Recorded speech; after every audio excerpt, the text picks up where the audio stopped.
तव दास दास म्हणता, माते कशाचे भय. रामा जाईन ज्या स्थळी सुख घना, होईल तेथे जय. रामाया भुवनात्रयी तुझविणा, नाही तुझा तारक. रामा तू सकलार्थ पूर्ण करिशी, तू तात मी बालक. सुखा सारिखे पूर्ण वैराग्य ज्याचे, वसिष्ठापरी ज्ञान योगेश्वराचे.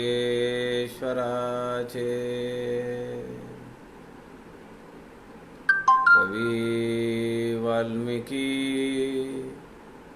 सारिखा मान्य ऐसा, नमस्कार माझा सद्गुरु रामदासा.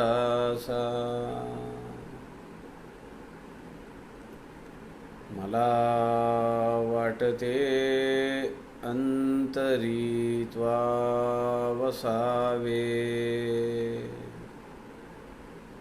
तुझ्या दासबोधासी त्वा बोधवावे. अपत्यापरी पाजवी प्रेमरसा, महाराजया सद्गुरु रामदासा. जय जय रघुवीर समर्थ, सब संतन की जय.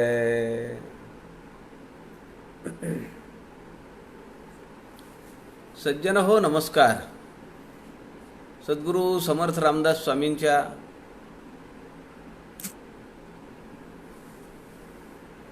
वाङ्मयाचा प्रचार प्रसार व्हावा म्हणून संत समागम या फेसबुक लाईव्ह पेजच्या द्वारे आपण समर्थ रामदास स्वामींच्या अनेक वाङ्मयीन आयामांचा विचार करतो आहोत. संत समागम फेसबुक लाईव्ह पेजचे आदरणीय प्रवीणजी शास्त्री दिवाकर यांच्या सूचनेप्रमाणे समर्थ वाङ्मयाचा प्रचार प्रसार झाला पाहिजे आणि त्यातल्या अनेक पैलूंचा स्पर्श अभ्यासकांना, साधकांना तो झाला पाहिजे. म्हणून आपण हे व्यासपीठ मागील अनेक दिवसांपासून, अनेक महिन्यांपासून चालवतो आहोत. सध्या आपण समर्थ रामदास स्वामीकृत लघुकाव्यांचा विचार करतो आहोत आणि लघुकाव्यामध्ये जुना दासबोध अर्थात सगळ्यात पहिला दासबोध जो उद्धव स्वामींना टाकळीला समर्थ रामदास स्वामींनी सांगितला, त्या दासबोधाचं चिंतन आपण सध्या करतो आहोत. या 21 समासी दासबोधातील चौथ्या समासाचं चिंतन आपण सध्या करतो आहोत. या चौथ्या समासातील 38वी ओवी आपण काल घेतली होती. निशेष कामना रहित ऐसा तो विरुळा संत, अवघ्या वेगळे मत अक्षय ज्याचे. हा जो संत आहे की ज्याला कसली कामना नाहीये, कसली अपेक्षा नाहीये, कशा कुठल्याही विषयामध्ये तो लिप्त नाहीये, अत्यंत विरळा असलेलं असं हे व्यक्तिमत्व. समर्थ सांगतात त्याचं मत काय आहे किंवा त्याला कशाची ओढ आहे, कशाची तहान आहे. मानवाच्या अक्षय सुखाचा विचार त्याच्या अंतःकरणामध्ये कायम चालू असतो.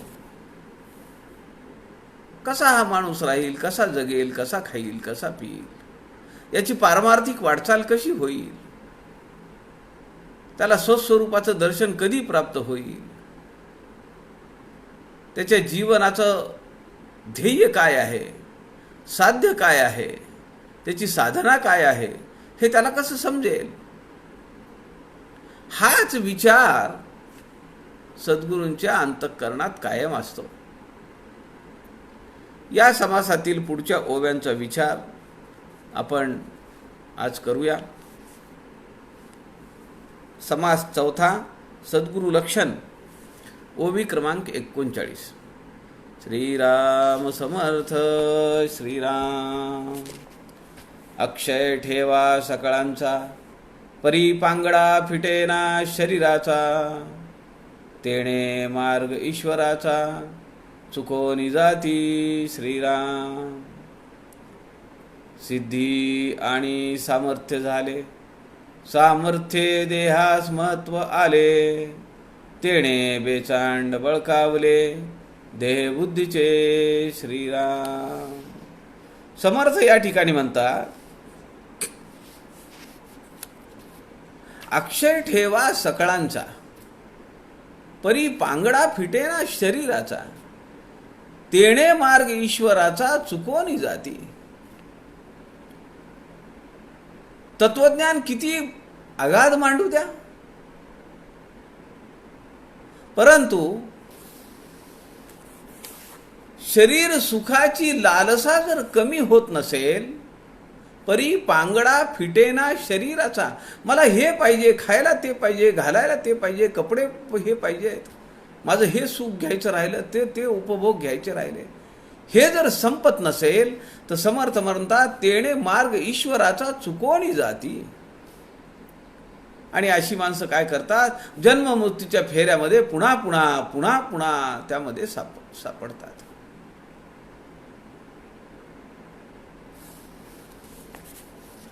अक्षय ठेवा सकळांचा, खरं तर परमात्म स्वरूप माझं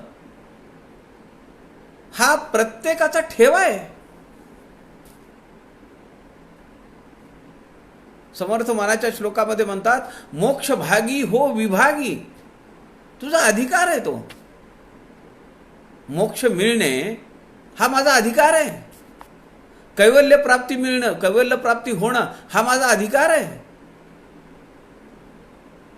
अक्षय ठेवा सकळांचा, तो जो ठेवा आहे परमात्म स्वरूपाचा, अत्यंत निराकार, निर्विकल्प, निरंजन, ते स्वरूप प्रत्येकाचं आहे.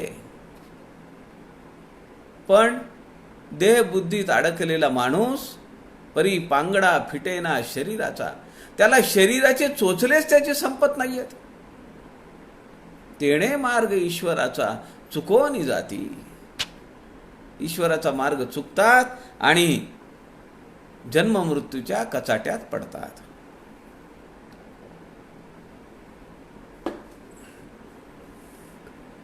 सिद्धी आणि सामर्थ्य झाले, सामर्थ्ये देहास महत्व आले, तेणे बेचांड बळकावले, देह बुद्धीचे श्रीराम. सिद्धी आणि सामर्थ्य यामुळे काय होतं, एक साधक साधना करतो आहे, टप्प्याटप्प्याने त्याची साधना चालू आहे, भगवंत त्याची परीक्षा घेतो, सिद्धीचे 1-2-3 तुकडे त्याच्याकडे टाकून देतो. मग त्याच्याबद्दल लोकांमध्ये आस्था निर्माण होते, लोक त्याला किंमत देतात, लोक त्याचा आदर करतात, लोक त्याचं हवं नको ते पाहतात, त्याला वस्त्र देतात, धन देतात, तो घरी यावा, त्याची पूजा करावी, त्याला काहीतरी समर्पण करावं, द्रव्य द्यावं, असं लोकांना वाटत असतं. सिद्धी आणि सामर्थ्य झाले, त्या सिद्धीमध्ये हा माणूस अडकून पडतो. दारेषणा, वित्तेषणा, लोकेषणा. लोकेषणा ही काही संपत नाही, त्यात तो साधक अडकतो आणि त्याला असं वाटायला लागतं की हे सगळं महत्व मला प्राप्त झालेलं आहे. सामर्थ्य देहास महत्व आले. त्याला वाटतं की हे जे महत्व आहे हे माझं आहे, हे मी कमावलंय. माझं ज्ञान, माझी साधना, माझं तप, लोक मला आता मानतायत. मनुष्य त्या देहात अडकून पडतो. तेणे बेचाट बळकावले देह बुद्धीचे. आणि मग ते भूत त्याच्या मानगुटी बसतं, अहंकाराचं भूत. त्याला कधी द्रव्याचा अहंकार आहे, कधी एवढा मोठा शिष्य समुदाय जमला म्हणून त्याचा अहंकार आहे.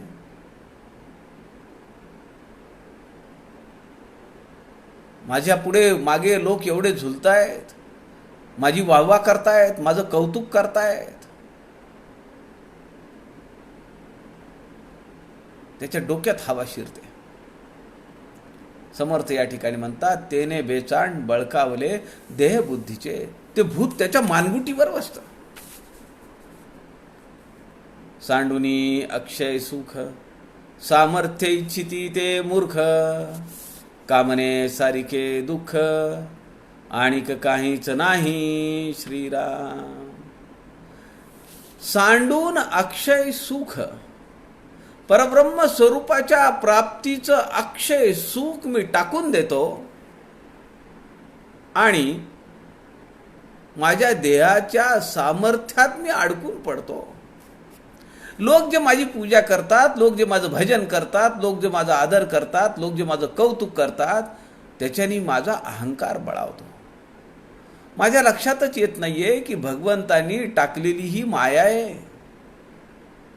लोकांनी चांगलं म्हणावं, लोकांनी कौतुक करावं, ही सगळी भगवंतांनी टाकलेली माया आहे. ज्यावेळी असं वाटतं की मी यात अडकून पडलो, किंवा हे सगळं माझं कर्तृत्व आहे, माझं क्रेडिट आहे, तेव्हा आपण भगवंतापासून दूर जातो.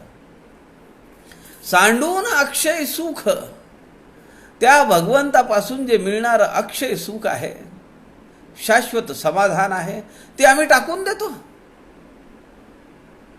आणि देहाच्या सामर्थ्याला आम्ही जवळ करतो. समर्थ अशा लोकांना मूर्ख असं म्हणतात. कामने सारिके दुःख, आणिक काहीच नाही.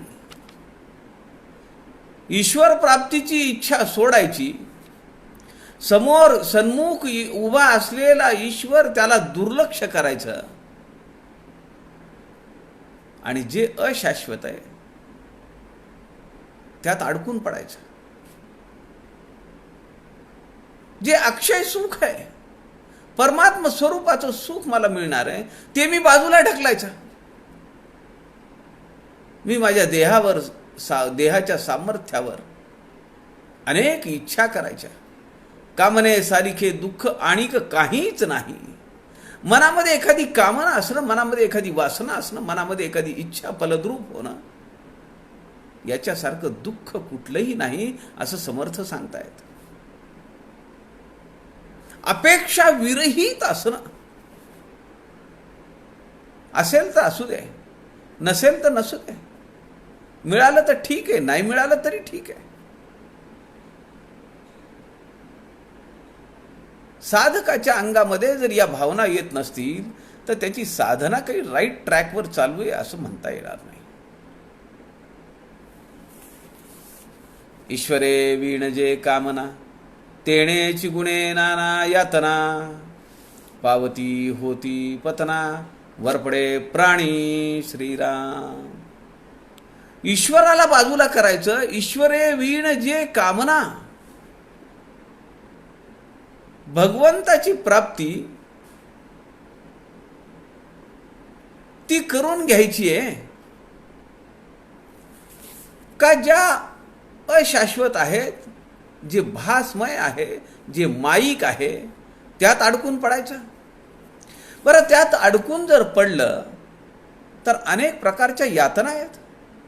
जी गोष्ट मला आज मिळालेली नाहीये ती कधी मिळेल म्हणून माझा सारखा ध्यास आहे.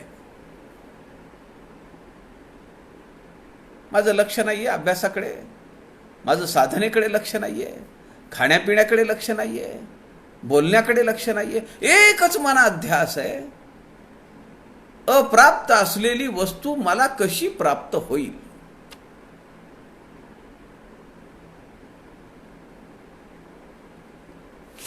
तेणेची गुणे नाना यातना. ती जोपर्यंत मिळत नाही तोपर्यंत मनाचे क्लेश आहेत, मनामध्ये विषाद आहे, लक्ष लागत नाही, मन थाऱ्यावर नाही, साधनेत लक्ष नाही. बरं, ती वस्तू एकदा मिळाली, ती वस्तू मिळाल्यानंतर ती माझ्याकडेच राहिली पाहिजे यासाठी सगळे धडपड आहे, यासाठी सगळा आटापिटा आहे. आणि दुर्दैवाने ज्या दिवशी ती गोष्ट माझ्या हातातून सुटेल त्या दिवशी मी छाती बडवून रडायला चालू करतो. म्हणजे जी वस्तू किंवा जी व्यक्ती मला मिळत नव्हती ती प्राप्त करण्यासाठी मी साधनेवर पाणी सोडलं, ईश्वरापासून विन्मुख झालो. ती वस्तू जेव्हा मिळाली तेव्हा तिचा सांभाळ करण्यातच माझं आयुष्य संपून गेलं. पुन्हा ईश्वरापासून विन्मुखता आली. आणि एवढं करून सगळं काय झालं? ती वस्तू किंवा ती व्यक्ती शेवटपर्यंत माझ्या सोबत राहत नाही. किंवा अजून एखादी व्यक्ती किंवा एखादी वस्तू आपल्याला भावते आणि ही हातातली बाजूला पडते आणि तिचा नवीन वस्तूचा ध्यास चालू होतो. मानवी जीवनात आहे की नाही असं सगळं? आपण संध्याकाळी 10 मिनिटं एकांतात बसलं पाहिजे आणि आपल्या अंतःकरणाला विचारलं पाहिजे, माझ्या आयुष्यात अशा किती घटना घडलेल्या आहेत जे मिळवण्यासाठी मी अट्टहास केला. किती लोकांना मी त्यांची मन भंगिली, किती लोकांना नाराज केलं, किती लोकांच्या अपेक्षा मी ठेचकाळून लावल्या. आणि काही दिवसानंतर, काही वर्षानंतर मला त्या वस्तूची किंमत वाटत नाही. कारण का? मनुष्याचं मन हे अत्यंत चंचल आहे. एका ठिकाणी स्थिर राहत नाही. अजून पाहिजे, अजून पाहिजे, अजून पाहिजे, नवीन पाहिजे, काहीतरी वेगळं पाहिजे. आणि त्यातून काय मिळतं? केवळ यातना. कामने सारिखे दुसरे दुःख नाही, केवळ यातना. बरं, यातना मिळते, शरीराला मनाला क्लेश होतात, इथपर्यंत ठीक आहे. पुढे समर्थ म्हणतात, पावती होती पतना वरपडे प्राणी. त्याची जी साधना चालू आहे त्या साधनेला खीळ बसते आणि हा घरंगळून खाली येतो. म्हणजे ती लेवल सुद्धा त्याला मेंटेन करता येत नाही.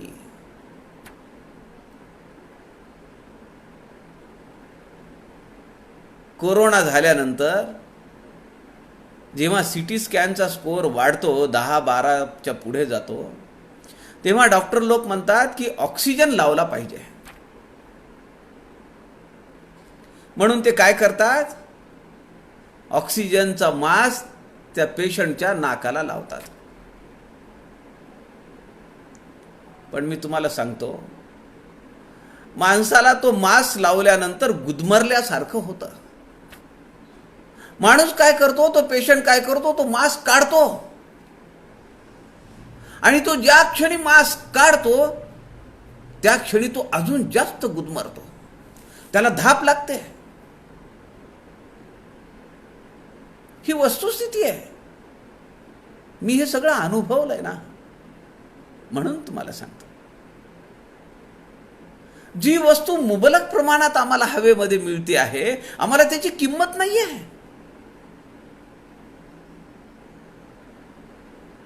जी सहजासहजी मिळतीये त्याची किंमत नाही आहे. आणि जी मिळत नाहीये तिच्या मागे आम्ही ध्यासाने लागलोय. आमचा सगळा ध्यास तिकडेच आहे.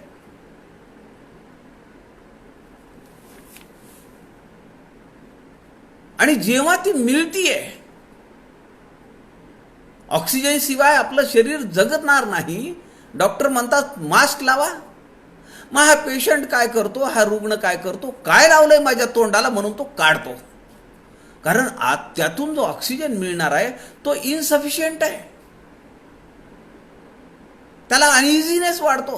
काय लावलंय माझ्या तोंडाला म्हणून तो मास्क काढतो. आणि ज्या क्षणी तो मास्क काढतो त्या ठिकाणी पुन्हा त्याला धाप लागायला चालू होते. त्याचा जीव गुदमरतो.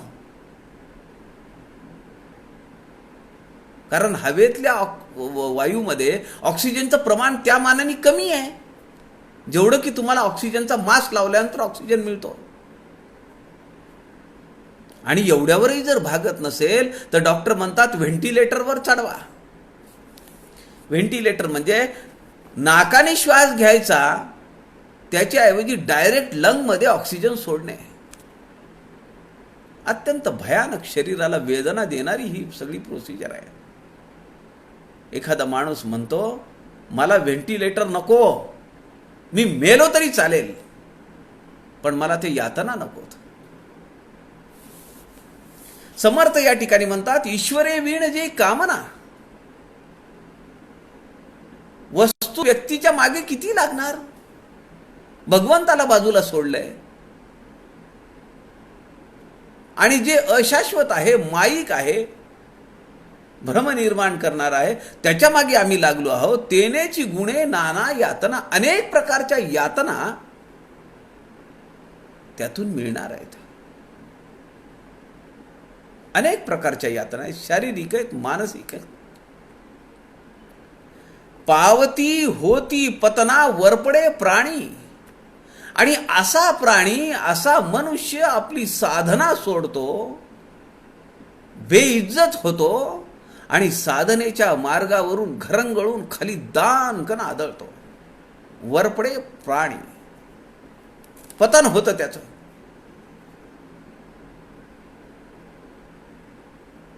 होता शरीरासी अंत, सामर्थ्यही निघून जात. सेखी अंतरला भगवंत, कामना गुणे श्रीराम. आणि शेवटी काय होतं? सेखी म्हणजे शेवटी. सेखी अंतरला भगवंत, कामना गुणे. ज्याला मिळवण्यासाठी मी गर्भाशयामध्ये असताना विनवणी केलेली आहे, मी वचन दिलेलं आहे त्याला, देवा मला इथून सोडव रे, मी पुन्हा इथे येणार नाही. हा जो तुम्हाला जन्म दिलास ना, तो मी नीट सांभाळीन, मी तुझं चिंतन करीन, मी तुझं भजन करीन, मी तुझी भक्ती करीन. पुन्हा मला इथं घालू नकोस. गर्भी म्हणे सोहम सोहम, बाहेरी पडता म्हणे कोहम. मी कोण आहे? किती फरक पडला. गर्भामध्ये असताना ज्यांनी भगवंताला वचन दिलं, विनवणी केली, कळवळून प्रार्थना केली, तळमळून प्रार्थना केली, मला या यातनात मधून सोडव. 9 महिने 9 दिवस मला हात हलवता येत नाही, पाय हलवता येत नाही. जे मिळेल ते माझ्या पोटात जातंय. मला डोळे उघडता येत नाहीयेत. मला शरीराची काही हालचाल करता येत नाहीये. मी कारागृही पडिलो आहे. समर्थांची स्वगुण परीक्षा अवकड वाचा. ऐसा जीव कारागृही पडिला. जेलमध्ये पडला. जेलमध्ये तरी फिरता तरी येतं, बसता येतं, उठता येतं, झोपता येतं. पण 3-3.5 किलोचा हा देह बांधलेल्या अवस्थेमध्ये असा करून बसलेला असतो. काय यातना होत असतील. आणि बाहेर पडल्यानंतर असा काही भ्रमिष्ट होतो, भगवंताला सोडतो, त्याचा विचार करत नाही, त्याची आठवण सुद्धा करत नाही, त्याचं स्मरण करत नाही. आणि ध्यास काय? वस्तू आणि व्यक्तींचा ध्यास. ईश्वरे वीण जे कामना, तेणेची गुणे नाना यातना, पावती होती पतना वरपडे प्राणी, होता शरीरासी अंत, सामर्थ्यही निघून जात. ज्या देहाचं सामर्थ्याची मी मोठी शेखी मिरवली, काय माझं बळ आहे, काय माझं पद आहे, काय माझ्याकडे अधिकार आहेत, काय माझं सौंदर्य आहे, माझी श्रीमंती किती आहे, मी किती मोठा धनिक आहे, हे सगळं सामर्थ्य जेव्हा देह पडतो तेव्हा काहीही सोबत येत नाही. 2-2 लाख रुपये घेऊन लोक उभे आहेत ऑक्सिजन बेड मिळावा म्हणून. 2-2 लाख रुपये घेऊन ऑक्सिजन बेड मिळत नाहीये. काय अवस्था आहे. किड्या मुंग्यासारखा माणूस मरतोय. एक लक्षात घ्या, ही जी आकडेवारी येतीये, कोरोनानी एवढे गेले, कोरोनानी तेवढे गेले, ही आकडेवारी कुठली आहे? शहरातली आहे. आज शहरापेक्षा दुप्पट तिप्पट वातावरण खेड्यातलं बेकार झालेलं आहे. खेड्यातल्या माणसाला माहिती आहे आपली कॅपॅसिटी नाहीये. बरं, एक दिवस काही तासापुरतं 2 दिवसापुरतं ठेवून घरी नाही आणतायत. किमान 6 दिवस, किमान 15,000 रुपयाचा खर्च. बाकी हेलपाटे मारणं तर फार वेगळे, दूर राहिले. इंजेक्शन, गोळ्या, औषधं, त्याचा खर्च वेगळा. आणि एवढं सगळं करून शेवटी माणसाचं तोंड पाहता येत नाही. ही सगळ्यात मोठी चपराक आहे. मग खेड्यातले लोक काय करतायत? ते शहरात आणतच नाहीयेत पेशंटला. खोकला आहे का? सुंठ खा, अद्रक दे, नाही घरची औषध दे, काढा करून दे. फार फार तर गावामधला जो डॉक्टर आहे त्याला दाखव आणि त्याच्याकडनं गोळ्या औषधं घे. आणि घरामध्ये दडपून ठेवतात. माणूस जातो शेतामध्ये, गावाच्या बाहेर नेऊन त्याची अंत्यविधी करतात. त्याचा रेकॉर्ड कुठे आहे? कोण घेतंय त्याची नोंद?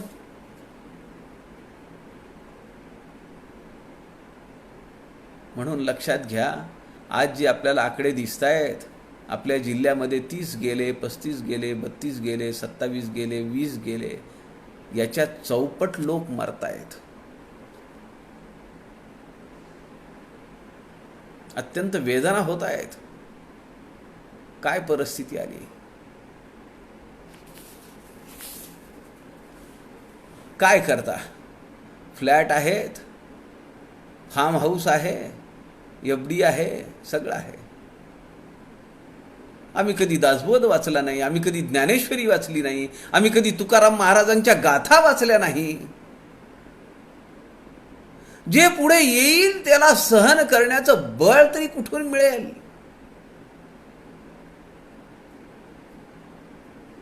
आम्हाला ते सहन करण्याचं बळ मिळण्यासाठी संतांच्या वाङ्मयाचा आधार घ्यावा लागेल. शेवटचा दिस गोड व्हावा. 4 मृत्यूवरचे समास दासबोधातले जर वाचले तर मी खात्रीनं तुम्हाला लिहून देईन. खात्रीनं सांगीन नव्हे, लिहून देईन. आपण जर बेडवर पडलेलं असू आणि जर आपल्याला धाप लागत असेल, समोर मृत्यू दिसत असेल, आपण त्याला म्हणू, ये, मी तुझं स्वागत करतो. हरकत नाही. भगवंताचं माझ्यावर खूप प्रेम आहे म्हणून त्यांनी तुला मला नेण्यासाठी पाठवलेलं आहे. त्याच्याकडनं आलास ना तू, चल मी येतो तुझ्यासोबत. या पृथ्वीवरचं सगळ्यात मोठं भय हे मृत्यूचं आहे आणि त्या मृत्यूचं सगळ्यात मोठ्या भयापासून मुक्तता करणारा समर्थ रामदास स्वामींचा दासबोध आहे. समर्थ म्हणतात, होता शरीरासी अंत सामर्थ्य ही निघून जात, सेखी अंतरला भगवंत कामना गुणे. ती ज्या वस्तूचा अट्टहास केला, ध्यास केला, ती वस्तू बोंबलत गेली, ती व्यक्ती बाजूला पडली आणि ज्याच्यासाठी तू खरं तर तू जन्माला आला तो दूर निघून गेला. सेखी अंतरला भगवंत कामना गुणे. इच्छा, वासना, अपेक्षा म्हणोनी निकामता विचारू, दृढबुद्धीचा निर्धारू, तोची सद्गुरू पैल पारू, पाववी भवाचा श्रीराम. म्हणून समर्थ म्हणतात, निकामता विचारू, दृढबुद्धीचा निर्धारू. नुसती निकामता असणे किंवा मला आता काही लागत नाही असं म्हणणं वेगळं आणि सगळं समोर वाढवून ठेवलेलं असताना त्याकडे दुर्लक्ष करणं हे वेगळं. आणि ते कसं दुर्लक्ष करणं? दृढ बुद्धीचा निर्धारू. मी ठरवलेलं आहे, मला अपेक्षा नाही आहे, मला गरज नाही आहे, मी का घेतलं पाहिजे हे? सद्गुरूंचं लक्षण समर्थ सांगतात. म्हणून निकामता विचारू, दृढ बुद्धीचा निर्धारू. पुरणाची पोळी मला आवडत नाही, तुम्ही पुरणाची पोळी केली आहे म्हणून मी नको म्हणणं वेगळं, पण मला खीर आवडतीये, मी भुकेलेला आहे आणि तुम्ही खिरीचे वाडगे भरून समोर ठेवलेले आहेत तरी पण मी न घेणं म्हणजे दृढ बुद्धीचा निर्धार.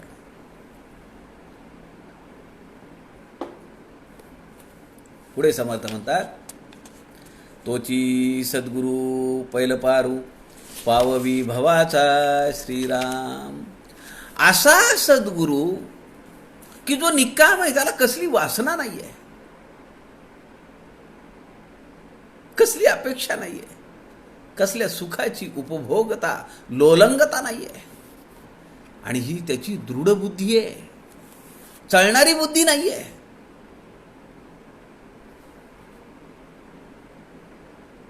असं असणं, असा सद्गुरू समर्थ म्हणतात, तोची सद्गुरू पैल पारू, पाववी भवाचा.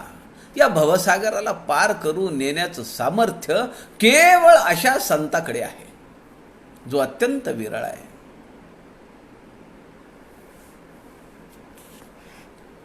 पुढे समर्थ म्हणतात, मुख्य सद्गुरूचे लक्षण. आधी पाहिजे विमळ ज्ञान, निश्चयाचे समाधान, स्वरूप स्थिती श्रीराम. आता इथून पुढच्या काही ओव्यांमध्ये, एकूण 6 ओव्यांमध्ये 45 ते 50 या ओव्यांमध्ये समर्थ रामदास स्वामींनी सद्गुरूंची अटळ अशी लक्षणं सांगितली आहेत. यातलं एखादं लक्षण नाहीये आणि तो सद्गुरूपदी विराजमान झालेला आहे असं होऊ शकत नाही. ही सगळी लक्षणं सद्गुरूच्या अंगी असलीच पाहिजेत. समर्थ म्हणतायत, मुख्य सद्गुरूचे लक्षण. आधी पाहिजे विमळ ज्ञान, निश्चयाचे समाधान, स्वरूप स्थिती.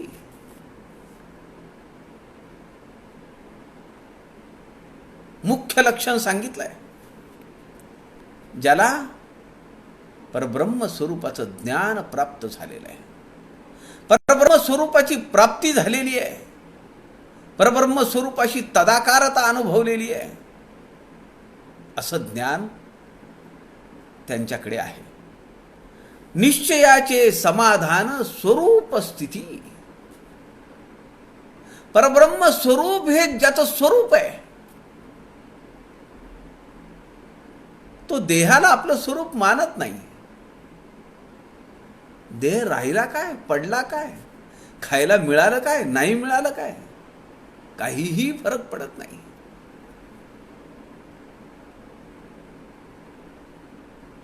जेवायला उशीर झाला तर डोक्यात संताप चढत जातो.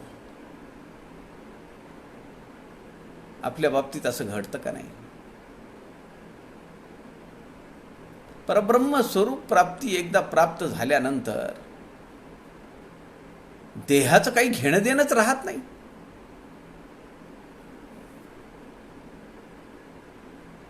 देहो प्रारब्धावरी टाकीला, समर्थ दासबोधामध्ये सांगतात, देहो प्रारब्धावरी टाकीला.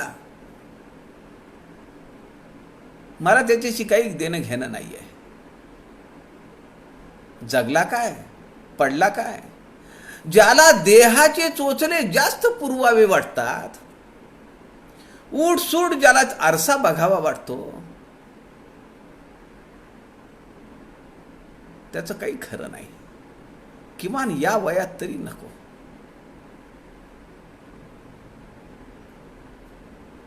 किमान या वयात तरी नको. झालं, होऊन गेलं ते. आता आमची सगळी धारणा कुठे असली पाहिजे? स्वामी विवेकानंदांच्या जीवनातला एक प्रसंग आहे. स्वामी विवेकानंद परत युरोपच्या दौऱ्यावर होते आणि महिलांसाठी व्याख्यान आयोजित केलेलं होतं.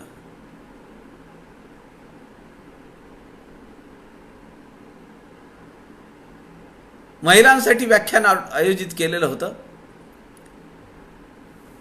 आणि घडलं असं की वेळ पुढे ढकलावी लागली.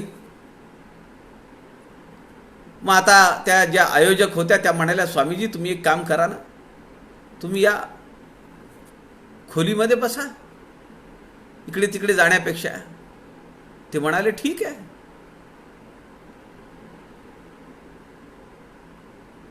मला एकांतच पाहिजे.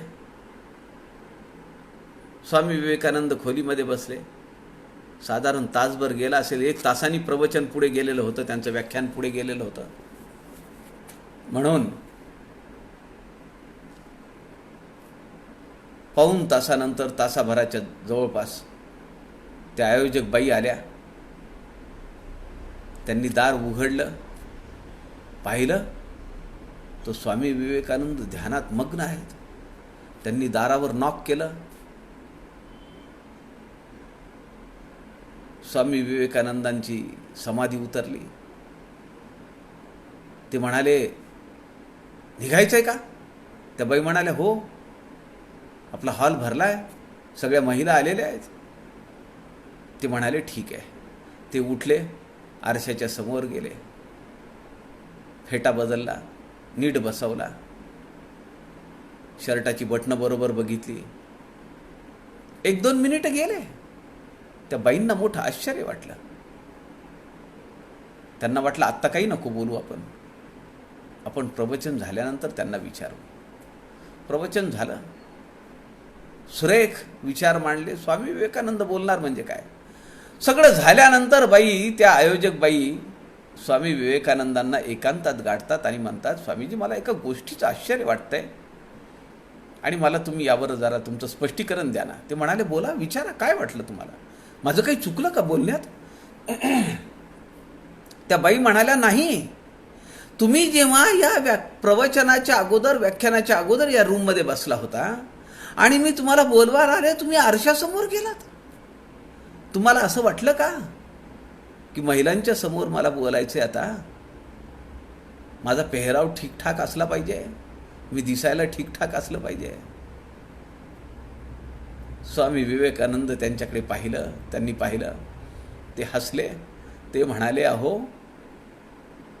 मी ध्यानाला बसलो होतो तेव्हा मी देहबुद्धीवर नव्हतो.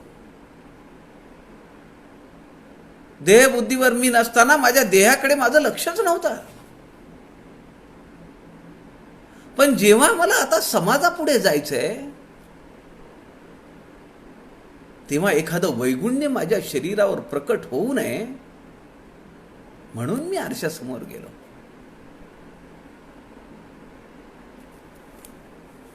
सज्जन हो, समर्थ या ठिकाणी म्हणतायत, मुख्य सद्गुरूचे लक्षण आधी पाहिजे विमळ ज्ञान, निश्चयाचे समाधान स्वरूप स्थिती, स्वरूप स्थितीशी कायम अखंड तदाकारता त्या साधूची असते.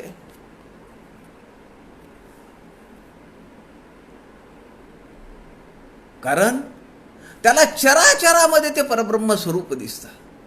केवळ त्याच्यातच ती विराजमान आहे का? त्याला चराचरामध्ये ते परब्रह्म स्वरूप दिसतं. असा तो स्वरूप स्थितीशी एकांकार झालेला असतो. म्हणून समर्थ म्हणतात की अक्षय सुखाचा ठेवा. त्याला काय वाटतं?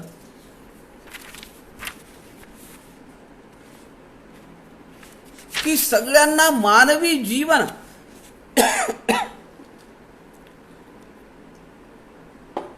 त्याचं वागणं कसं आहे, त्याचं आचरण कसं आहे, निशेष कामना रहित ऐसा तो विरुळा संत, अवघ्या वेगळे मत अक्षय ज्याचे. मानवी जीवनाला अक्षय सुख कसं मिळेल याची चिंता त्याला असते. त्याला स्वतःच्या आयुष्याची, स्वतःच्या देहाची चिंता नसते. कारण त्याचं समाधान कसं आहे? निश्चयाचे समाधान. आणि तो स्वरूप स्थितीशी, परब्रह्म स्वरूपाशी त्याची तदाकारता, त्याची वेवलेन जुळलेली असते. असा तो संत असतो, असा तो सद्गुरू आहे. आता या सद्गुरूची काय काय लक्षणं आहेत, किंवा सद्गुरू म्हणायचं म्हणजे ही सगळी लक्षणं त्याच्यामध्ये असली पाहिजेत, अशा ज्या पुढच्या ओव्या आहेत त्याचा विचार आपण उद्याच्या सत्रामध्ये करूया. आपल्या सगळ्यांच्या हृदयस्थ परमेश्वरास नमस्कार करतो. झालेली सेवा समर्थांच्या चरणी अर्पण करतो. जय जय रघुवीर समर्थ.